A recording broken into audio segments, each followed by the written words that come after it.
guys, and welcome back to my channel. So if you are new here, my name is Lana Tiari and I travel with my partner Carlos full-time while working online, and we do prefer to slow travel as it allows us to get a feel for each culture and place that we're in. So today I will be discussing how expensive is Split, Croatia. We have been in Croatia for 2.5 months now, spending half of our time in Zagreb and the other half in Split. I actually made a video previously on the cost of living in Zagreb, so if you wanted to check that one out, I can link it above for you. So Split is along the Dalmatian coast and it's very close to the border of Bosnia and Herzegovina. We've had such a lovely time here in Split. There is so much to explore, from Diocletian's Palace all the way down to the beautiful beaches. It's just a must-see destination. Before we get any further, everything in this video will be in US dollars since it's sort of a universal currency, and then the costs will be as a couple as I am traveling with my partner Carlos. So these are the topics I'm going to be discussing today. Accommodation. For the past month, we've been staying in an area that's a 10-minute drive from the center of Split. It's called Podstrana. And for the whole month, we spent a total of 758 US dollars.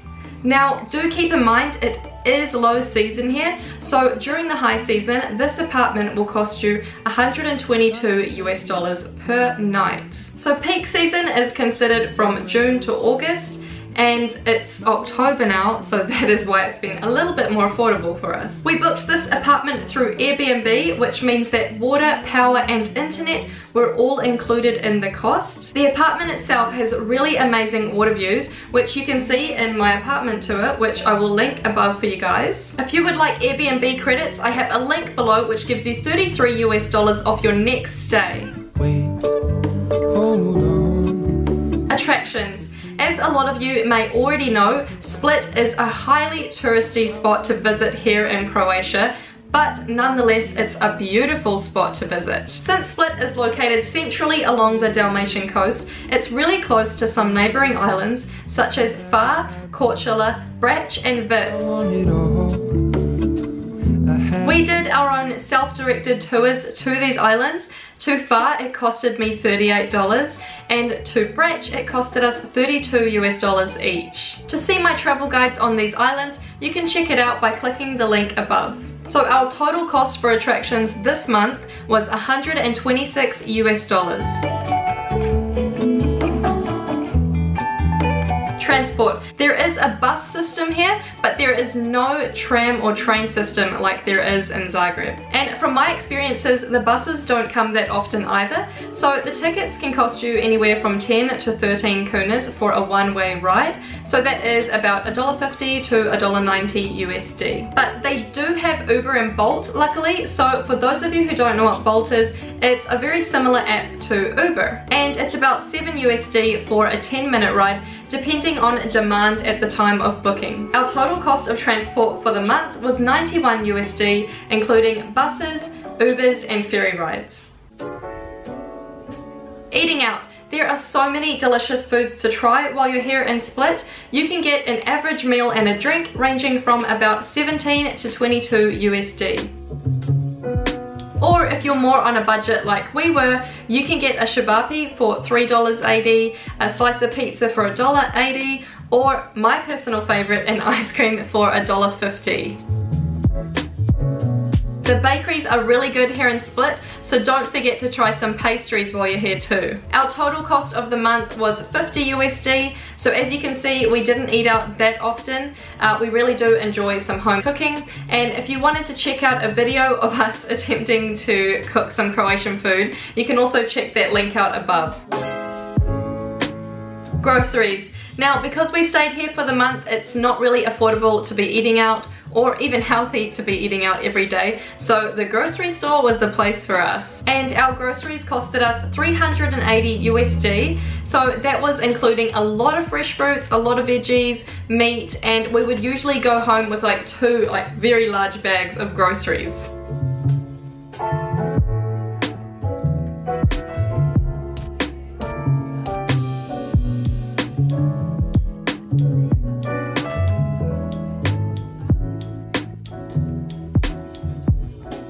Phone plans and SIM cards. So as I mentioned in my previous video that we bought our SIM cards in Slovakia, which actually allow us to roam here. But we did do some research into finding the cheapest monthly plan here in Croatia, and that is with a company called Tele2. And they offer you 10 gigabytes of data, 200 minutes of calling to any Croatian number, maximum of 4G speeds, and 10 kunas on your account. So this will cost you $8.80 for the month. Most of the other companies we found do cost a few dollars more, so definitely do your research before purchasing to see which phone company suits you best. ATM transaction fees. Now most places in Croatia do accept your credit card, but for things like the buses or small local markets you will need cash. Also, I like to have emergency money on hand just in case something happens. So for the month it cost me a total of $6.40 to get out 163 USD. If you are going to get money out here, I highly suggest that you get your money out from a bank ATM, not from a tourist ATM like Euronet, because their exchange rates are ridiculous and they will charge you a lot of money to get out your cash. So please do your own research to avoid this from happening. Miscellaneous. So this is a random category for everything else that doesn't fit into the other categories. And this month we spent a total of $4.50, which was made up of cosmetics and public toilet fees. The public toilets in the center of Split will cost you about 5 kunas. Personally, I don't like paying this fee, but if you gotta go, you gotta go. So that is another reason why you will need cash on you when you're in Split. I'd also like to add in there that as a female I found it hard to find toilets sometimes, especially out of the touristy areas. So if this happens to you, just walk up to any restaurant. People are really friendly here and they'll most likely let you use their bathroom. So altogether our total cost for the month as a couple was 1,296 USD. Split has been such a dream. I've wanted to come to the Croatian coastline for so long and I finally made it, and now I don't want to leave. I seriously can't recommend this place enough. Yes, it does get a little bit touristy in the center of Split, but if you come in an off season like we did, it's really enjoyable and it's much more affordable too. For digital nomads, it's a great place to call home for a while. The Wi-Fi is good, and yes, the public transport might not be that great, but what Split doesn't make up for in public transport, they make up for in beautiful views. And also something I haven't mentioned is the price of flights, visas and insurance, and that is because for each person this price will be different. So if you're wanting to get travel insurance, I can highly recommend you World Nomads.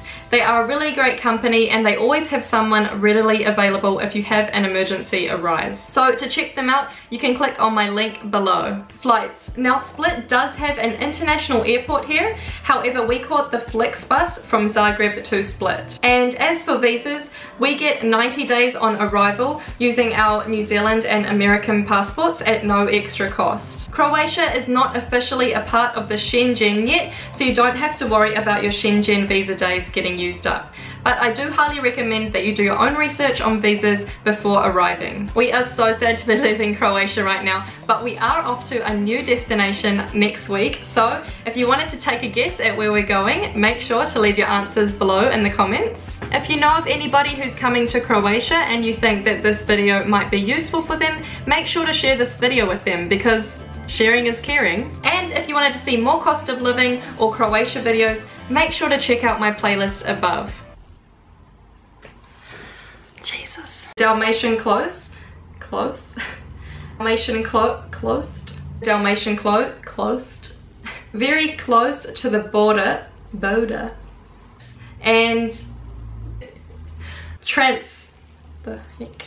I can't do that again. 3 USD. Oh, I got it right.